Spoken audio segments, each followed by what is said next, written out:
Assalamualaikum warahmatullahi wabarakatuh.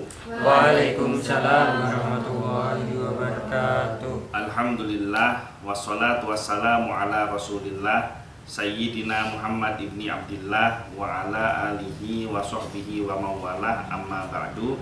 Alhamdulillah, pada siang hari ini kita kembali melanjutkan kajian rutin kitab Bulughul Maram. Saat ini kita masih di dalam pembahasan Kitabus Shalah, yaitu kitab tentang sholat. Bab yang ke-6, Babul Masajid, bab tentang masjid-masjid, hadis yang ke 205. Wa anha, dan darinya, riwayatnya masih Siti Aisyah.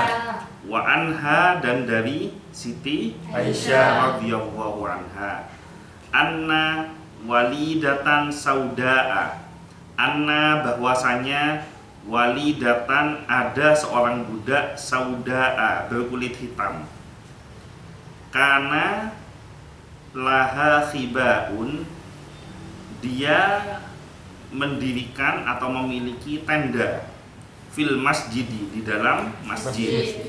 Fakanat ta'tini, maka dia kadang-kadang atau dia sering mengunjungiku, fatahaddasu indi, dan dia sering bercakap-cakap denganku. Al hadis, artinya hadisnya masih ada kelanjutan tapi diambil fokus untuk topik pembahasan saja. Muttafaqun alaih, diriwayatkan oleh Imam Bukhari dan Muslim. Ini ngerti gak maksudnya? Nggak paham maksudnya? Jadi Siti Aisyah itu menceritakan bahwa ada seorang budak berkulit hitam yang dia itu mendirikan tenda di dalam masjid, kadang-kadang bercakap-cakap dan kadang-kadang mengunjungi Siti Aisyah. Kenapa kok mengunjungi Siti Aisyah? Karena masjidnya dengan rumahnya Siti Aisyah dekat. Nah, paham enggak maksudnya? Enggak paham maksudnya. Ini mau membahas bagaimana hukumnya seorang wanita tinggal di dalam masjid. Kan wanita ini kan bikin tenda di dalam masjid. Seperti yang kita bahas sebelumnya, jangan dibayangkan masjid itu sama dengan masjid yang saat ini. Masjid zaman Rasulullah itu tidak sama, karena tiangnya itu berupa pohon, tanah lantainya itu berupa tanah, kemudian atapnya itu kadang-kadang berupa pelepah kurma atau kadang-kadang berupa daun-daunan yang nempel dengan pohon tersebut gitu. Sehingga sangat wajar sekali kalau di dalam masjid itu ada orang yang tinggal dan mendirikan tenda. Nah, kalau sekarang kamu ke masjid bawa tenda, dianggap apa? Hah? Dianggap ya, orang gila sih, orang kurang waras. Oke, kita lanjutkan ya ke syarahnya. Yang pertama, hadis ini jadi dalil bolehnya wanita tinggal dan tidur di masjid, karena wanita ini memiliki tenda di masjid untuk tinggal dan tidur di dalamnya. Jadi boleh tinggal di dalam masjid. Kalau tinggal di dalam masjid boleh, berarti kalau marbotnya wanita juga boleh. Yang kedua, hendaklah menjaga wanita yang tinggal dan tidur di masjid dari berbagai godaan padanya. Jadi artinya si wanita yang tinggal di dalam masjid ini harus tahu diri. Jangan sampai cara dia, keseharian dia di dalam masjid itu menimbulkan potensi godaan pada dirinya. Jadi wanita itu sampai digoda dengan pria itu belum tentu karena prianya yang jelalatan. Bisa jadi karena wanitanya yang membuka peluang supaya wanita jelalatan ini jadi masuk. Ya sama dengan itu, saya cerita waktu Odin Sang Kamil, bukan di sini yang cerita. Saya waktu di Malang. Jadi waktu diundang di Malang, waktu acara halal bihalal kebangsaan. Nah, setelah ini kata MC ini, acara tausiah kebangsaan oleh Ustadz Anas Fauzi dan Ustadz Muhammad Nasrullah. Namun sebelumnya kita saksikan tayangan berikut ini. Ada anak-anak perawan usia 18-19 tahun nari-nari pakai baju kekurangan bahan. Saya mau ceramah pakai gamis, pakai surban, kan? Karena halal bihalal kebangsaannya ini 70% yang datang orang non muslim. Jadi ada sponsor dari beberapa perusahaan. Nah, ada yang nyumbang tari-tarian. Nah, ini kan luar biasa ini. Walaupun bajunya seperti ini kan luar biasa. Mau nggak dilihat ada di depan mata. Mau dilihat ada di depan mata, ya kan? Nggak dilihat kok eman-eman. Ya kan sudah di depan, nggak dilihat kan eman, jadi bingung gitu. Nah artinya apa? Artinya, maksud dari omongan ini artinya sebesar apapun pria menahan atau melindungi pandangannya, tapi kalau wanita tidak menjaga dirinya, maka dia juga punya potensi menghadirkan godaan. Jadi tidak selamanya itu pria salah. Bisa jadi perempuan juga ikut salah. Ya pada intinya dua-duanya sama-sama salah. Jadi makanya wanita itu kalau mau diibaratkan kue itu seperti lemper. Kamu tahu lemper kan? Iya. Lemper itu kalau dibungkus dengan bungkus yang baik, kemudian lempernya masih enak, ditaruh di tempat yang baik, di piring, betul ya? Kemudian disuguhkan kepada orang-orang yang baik. Nah sama, wanita yang melindungi dirinya, menutup dirinya dengan aurat, aurat itu ditutup, dijaga, kemudian dia melindungi kehormatannya, maka dia akan berada di tempat yang baik dan dia akan ketemu dengan orang-orang yang baik dan dia pada akhirnya akan mendapatkan jodoh yang baik. Tapi kalau lemper, kamu tahu lemper ngiler? Lemper ngiler itu lemper yang sudah baru itu loh, lemper ajailen yang sudah basi itu, ya. Nah, kira-kira lemper kalau tahu basi atau tidak basi itu umumnya dari mana? Setelah dibuka, ya kan? Dibuka kan lengket, ya kan? Nah, setelah dibuka lengket ditaruh di mana? Dibuang ke tempat sampah. Nah, setelah ditaruh di tempat sampah, siapa yang datang? Lalat. Nah, artinya apa? Wanita yang tidak mau menjaga dirinya, tidak mau menjaga kehormatannya, itu seperti lemper ajailen, kelampinya buka, dibuang ke tempat yang buruk, yang kotor, maka dia akan mendapatkan tempat yang kotor. Nah, para pria-pria yang datang, tidak mungkin pria yang baik, yang datang itu lalar semua. Kan yang datang itulah lalar, makanya kamu kepingin dapat orang terhormat atau kepingin dapat lalar. Nah, tinggal diposisikan dirimu, mau jadi lemper yang baik atau jadi lemper yang busuk, yang rusak, ya. Jadi wanita yang tinggal di dalam masjid boleh, tapi hendaknya melindungi dirinya dari godaan, dari berbagai godaan padanya, termasuk bagaimana dia tidur yang tidak berpotensi untuk menimbulkan dirinya dari ujian godaan, itu harus diperhatikan. Yang ketiga, di zaman kita wanita baiknya tidak tinggal di masjid.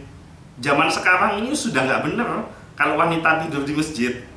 Kalau dulu masih ada benernya, tapi kalau zaman sekarang sudah sama sekali nggak bener, karena godaan padanya begitu besar. Godaan wanita zaman sekarang dengan zaman dulu nggak sama. Nggak usah zamannya Rasulullah, zamannya waktu Bu Firda Has masih gadis, ya kan, dengan godaan zaman gadis-gadis sekarang ini sudah nggak sama, ya kan.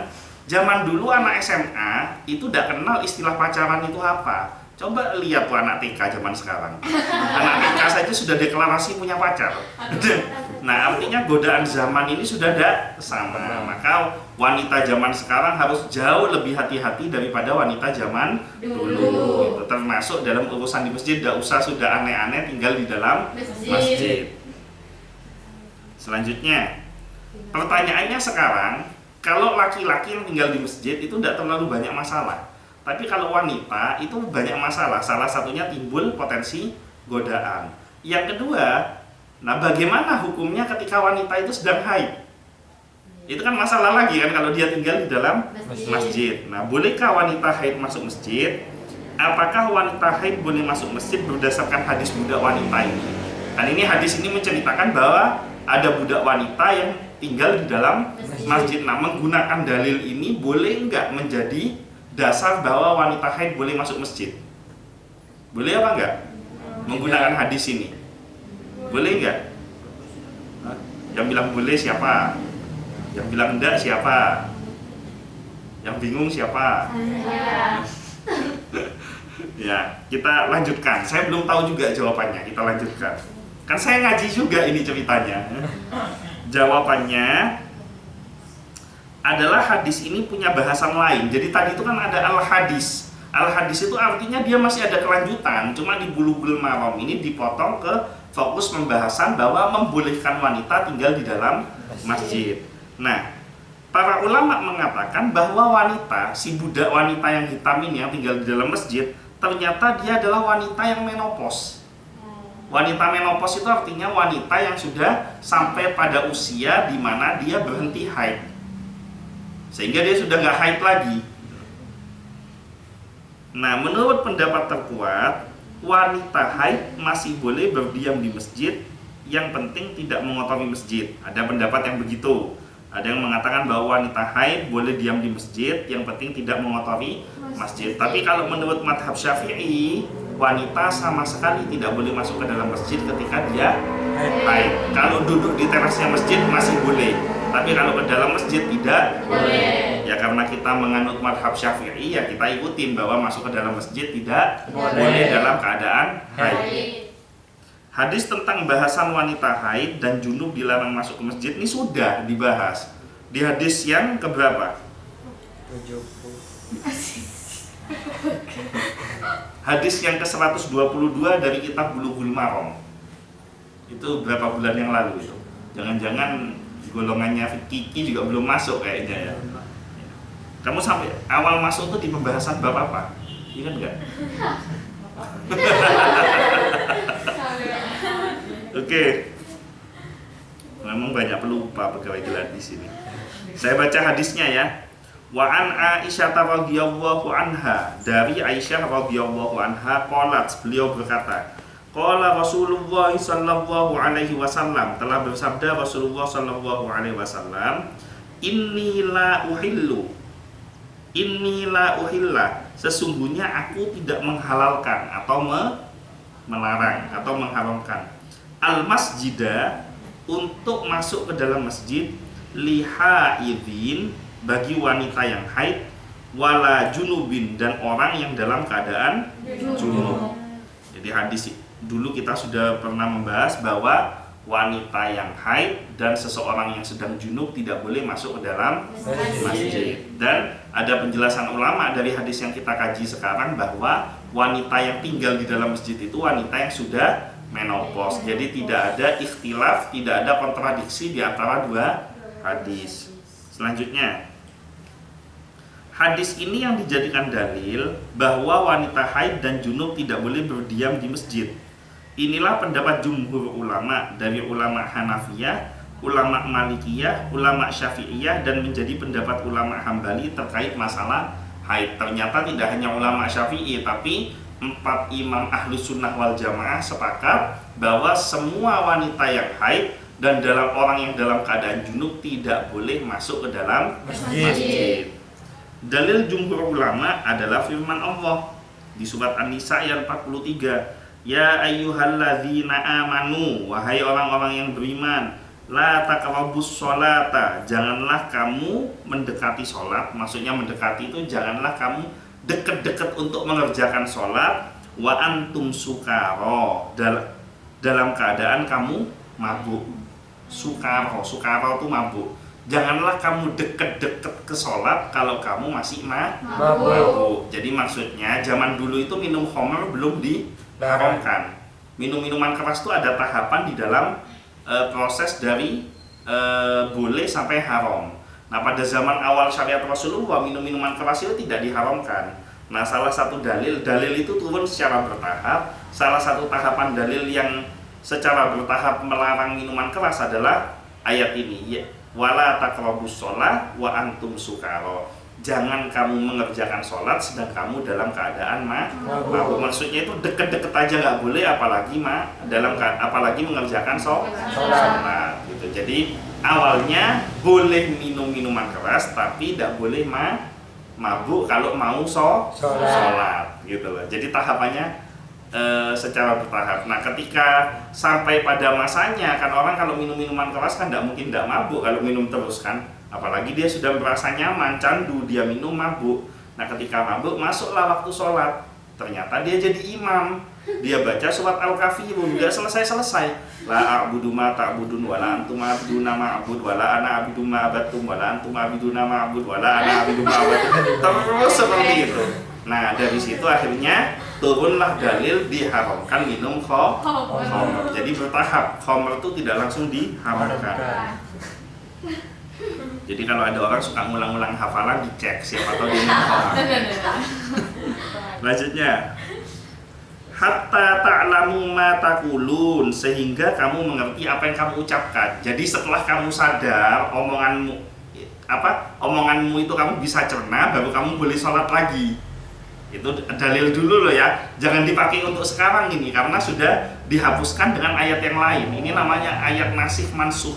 Ada ayat yang dulunya berlaku menjadi syariat, kemudian keluar ayat berikutnya. Nah, ayat yang lama ini dihapus undang-undangnya. Ya kurang lebih kayak undang-undangnya Presiden Soekarno yang orde lama digantikan dengan Presiden Soeharto yang orde baru. Kurang lebih seperti itulah. Jadi direvisi gitu. Dan dalam Al-Quran itu ada beberapa ayat yang merevisi ayat yang sebelumnya. Jadi jangan sampai orang mabuk pakai dalil ini. Janganlah kamu mengerjakan sholat dalam keadaan mabuk hingga kamu tahu apa yang kamu katakan. Oh, kalau gitu mabuk boleh, ya. Kecuali kalau mau sholat. Akhirnya dia mengerjakan dua-duanya. Dia mabuk dan dia ada sholat. Kenapa kamu nggak sholat? Masih mabuk. Nah, selanjutnya, wala junuban, jangan pula kamu memasuki masjid sedang kamu dalam keadaan junub, illa abiri sabil, terkecuali sekedar berlalu saja. Jadi cuma lewat aja itu nggak apa-apa, tapi nggak boleh sengaja menghampiri masjid. Misalkan dalam keadaan junub, habis gitu mungkin mau mandi, sabunnya habis, mau beli sabun, jalan dari rumah ke toko yang jual sabun harus melewati masjid. Itu namanya abiri sabil, hanya melalui saja, hanya lewat, numpang lewat di depannya nggak apa-apa. Tapi kalau setelah junub niat mau datang ke masjid itu tidak boleh selama masih belum suci. Jadi jangan rajin-rajin ya. Begitu sudah junub belum suci, kerajinan berangkat ke masjid. Hatta taghtasilu, hingga kamu mandi. Surat An-Nisa 43. Ayat ini ada perselisihan pendapat di antara para ulama, apakah yang dilarang itu sholatnya ataukah yang dilarang adalah berdiam di masjid dalam keadaan junub. Pendapat yang menyatakan dilarang berdiam di masjid bagi orang junub dipilih oleh kebanyakan tabi'in seperti Sa'id bin Al-Musayyib, Al-Hasan Al-Basri, Ibrahim An-Nakhai. Pendapat ini juga dianut oleh Imam Syafi'i. Jadi Sa'id bin Al-Musayyib, Al-Hasan Al-Basri, Ibrahim An-Nakhai dan Imam Syafi'i punya pendapat bahwa tidak boleh masuk ke dalam masjid orang yang haid maupun junub. Nah, sementara jumhur ulama mengkiaskan wanita haid dengan orang junub. Jadi sementara ada ulama yang mengatakan sama sekali tidak boleh masuk ke dalam masjid, ada ulama yang mengatakan boleh masuk ke dalam masjid, yang penting tidak sholat. Jadi yang junub sama yang haid itu boleh masuk ke dalam masjid, yang penting tidak mengerjakan sholat. Ada pendapat begitu. Tapi pendapat dari Imam Syafi'i, Al-Hasan Al-Basri, Ibrahim An-Nakhai, kemudian Sa'id bin Al-Musayyib ini menyampaikan bahwa jangankan sholat, untuk mampir saja tidak boleh. Orang yang junub dan haid dengan sengaja masuk ke dalam masjid itu tidak diperbolehkan. Jumhur ulama mengkiaskan wanita haid dengan orang junub. Jadi junub dan haid itu dianggap sederajat, sama. Karena larangan-larangan terhadap orang haid juga berlaku kepada orang yang junub. Megang Quran orang junub ya haram, wanita haid juga haram gitu. Jadi semua larangan yang berlaku pada orang junub itu juga berlaku kepada wanita haid. Wanita haid lebih dilarang mendekati masjid karena hadasnya lebih besar. Wanita haid itu hadasnya lebih besar. Kenapa? Karena kalau junub dia nggak mengeluarkan najis. Junub itu tidak najis, tapi kalau haid itu najis. Darah haid itu najis. Masih ingat gak di bab Toharoh bahwa kita cerita bab fikih ini soalnya ya. Jadi bukan mau cerita yang vulgar, tapi bab fikih bahwa Rasulullah pernah sarungnya itu kena percikan sperma dan beliau tetap mengerjakan sholat walaupun di sarungnya itu ada percikan sperma. Nah ini menandakan bahwa sperma itu tidak najis. Cairan yang dihasilkan dari junub itu tidak najis. Tetapi kalau haid itu kan darah kotor. Nah darah kotor ini berarti najis. Nah kalau statusnya orang junub saja dilarang masuk ke dalam masjid, statusnya orang junub nih, yang mana yang dikeluarkan itu tidak najis, dia tidak boleh masuk ke dalam masjid, apalagi yang haid, yang dia mengeluarkan darah yang najis, yang kotor. Paham ya? Itu pendapat ulamanya. Wanita haid bukan hanya dilarang sholat dan gugur sholatnya, tapi juga dilarang puasa. Nah sedangkan orang junub itu masih diperintahkan puasa dan diperintahkan sholat ketika sudah mandi. Ini pendapat kedua. Alasan keduanya? Wanita haid ketika dia sedang haid, walaupun dia niat mandi hadas besar, tapi darah haidnya masih keluar, dia tidak boleh sholat. Tapi orang yang junub begitu dia mandi besar, dia sudah boleh sholat. Kemudian yang ketiga, wanita haid ketika dia masih keluar darah kotor, bulan Ramadan tidak boleh puasa. Tapi orang yang junub walaupun dia dalam keadaan junub, dia tetap wajib puasa. Kan sudah dibahas sebelumnya kan? Iya. Misalkan dia junub, hubungan suami istri, kemudian tertidur. Nah, setelah itu terbangun waktu subuh, sedangkan itu di bulan Ramadan, maka dia tetap harus puasa. Kan kadang ada orang kan, kenapa kok tidak puasa? Iya soalnya saya junub bangun kesiangan, atau mungkin saya datang bulan sudah bersih tapi lupa belum mandi, bangunnya kesiangan sehingga saya tidak puasa. Itu tidak boleh. Jadi harus puasa karena junub itu tidak menghalangi ibadah puasa. Ya mandi dulu, habis mandi sholat subuh. Kalau sholat subuh kan tidak boleh kalau masih junub. Tapi begitu mandi gugur junubnya kan gitu, dia boleh sholat subuh. Nah kalau junub yang derajatnya lebih ringan saja tidak boleh masuk ke dalam masjid, maka wanita haid lebih tidak boleh masuk ke dalam masjid. Pendapat kedua dari kalangan ulama Dhahiriyah. Begitu juga pendapat Ibnul Mundhir dan Imam Al-Muzani, mereka membolehkan wanita haid dan orang junub masuk dan berdiam di masjid. Ini pendapat kedua. Ini tidak populer pendapat ini. Pendapat yang ketiga dari pendapat Imam Ahmad dan dipilih oleh Syekhul Islam Ibnu Taimiyah, bahwa boleh berdiam di masjid untuk orang junub saja jika dalam keadaan memiliki wudhu. Karena yang dimaksud ayat di atas adalah dilarang mengerjakan sholat untuk orang junub. Jadi menurut sebagian pendapat dari Imam Ahmad, dan itu dipilih oleh Ibnu Taimiyah, bahwa ayat yang dibahas tadi An-Nisa ayat 43 itu bukan larangan untuk masuk ke dalam masjid, tapi larangan untuk mengerjakan sholat di dalam masjid bagi orang junub. Jadi orang junub masuk masjid boleh, syaratnya ambil wudhu dulu, tapi tidak boleh mengerjakan sholat. Ini pendapat yang ketiga. Tapi kalau saya pribadi tetap menganut pendapat yang pertama. Orang junub, wanita haid sama sekali tidak boleh masuk ke dalam masjid sampai dia dalam keadaan suci hatta tautasilu. Nah pertanyaannya sekarang, kenapa kok bisa ada ikhtilaf, ada perbedaan pendapat? Nah ini kelihatan pembahasannya berat. Bisa dilihat dari derajat kengantuannya. Ya, kenapa kok sampai terjadi perbedaan pendapat? Kan ini ada 3 perbedaan kan, masalah wanita haid dan orang junub masuk ke dalam masjid. Nah ini ulama membahas. Pertama, penyebab perbedaan pendapat adalah tafsiran surat An-Nisa ayat 43. Apakah yang dilarang bagi orang junub adalah dilarang sholat ataukah dilarang berdiam di masjid?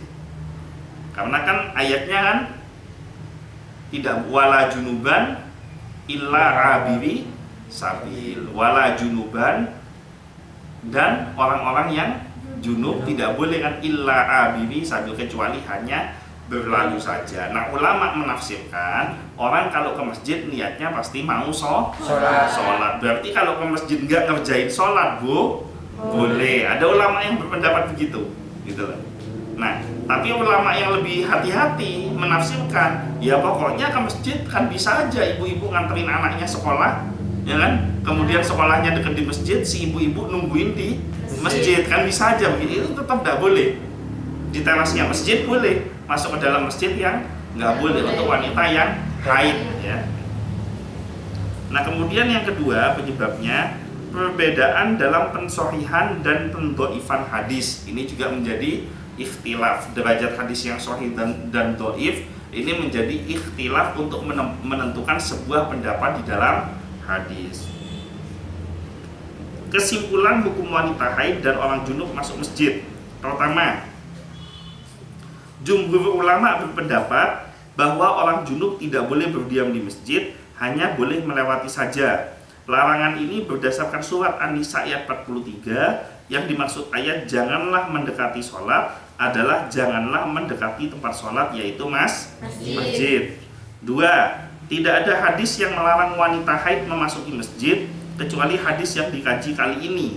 Sedangkan pengkiasan wanita haid dengan orang junub tidaklah tepat karena orang junub masih bisa segera bersuci, sehingga pendapat yang tepat wanita haid masih boleh berdiam di masjid, yang penting tidak mengotori masjid. Ini kesimpulan dari orang yang membuat syarah ini, karena kebetulan dia punya madhab bukan madhab Syafi'i, jadi dia menyimpulkan bahwa boleh wanita berada di dalam masjid dalam keadaan haid.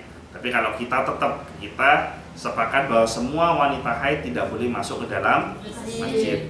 Yang ketiga, jika wanita haid sekedar lewat saja atau mengambil sesuatu di masjid, hukumnya boleh.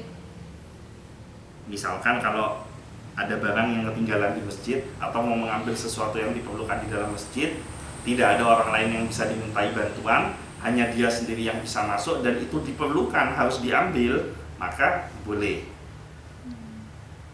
Jadi syaratnya harus ketat dulu, barangnya memang betul-betul diperlukan dan tidak ada orang lain yang bisa dimintai bantuan. Tapi kalau dua ini tidak terpenuhi maka tidak boleh. Saking luar biasanya kajian Bulughul Maram itu sampai jangankan karyawan, sampai istrinya ustadznya juga tidur. Selanjutnya dari Aisyah radhiyallahu anha, ia berkata bahwa Rasulullah Shallallahu Alaihi Wasallam bersabda. Jadi Rasulullah bersabda kepada Siti Aisyah, nawilinil khumrah minal masjid, ambilkan untukku khumrah. Apa itu khumrah? Khumrah, sajadah kecil. Kalau sekarang itu dibilang sajadah traveling. Sajadah kecil itu namanya khumrah. Nawilinil khumrah minal masjidi, ambilkan untukku khumrah dari masjid. Fakultu, maka aku menjawab, inni haidun, sesungguhnya aku sedang haid. Faqala Rasulullah sallallahu alaihi wasallam, maka Rasulullah sallallahu alaihi wasallam bersabda, inna haidotaki laisat fi yadika, sesungguhnya haidmu itu bukan di tanganmu. Maksudnya darah haid itu tidak keluar di tanganmu, jadi itu tidak bikin najis. Nah dalil inilah yang membolehkan bagi seorang wanita mengambil barang di dalam masjid ketika dia dalam keadaan haid dengan syarat dua itu. Satu, barangnya memang dibutuhkan. Kedua, ulama membuat kriteria bahwa kalau ada orang lain yang bisa ngambil, lebih baik orang lain. Ada pertanyaan sampai di sini? Sudah kelihatan dari wajahnya. Mudah-mudahan itu saja yang bisa saya sampaikan. Mudah-mudahan semuanya sehat, panjang umur, selamat, semua impian dan cita-cita tercapai, mendapatkan syafaat dari Nabi Muhammad sallallahu alaihi wasallam. Al-Fatihah. Alhamdulillah. Iya kan na'budu wa nasta'in. Shiratal ladzina an'amta 'alaihim waladdallin. Mungkin itu saja yang bisa saya sampaikan, kurang lebihnya mohon maaf. Wallahul muwaffiq ila aqwamit thoriq, wabillahi taufiq wal hidayah. Wassalamualaikum warahmatullahi wabarakatuh.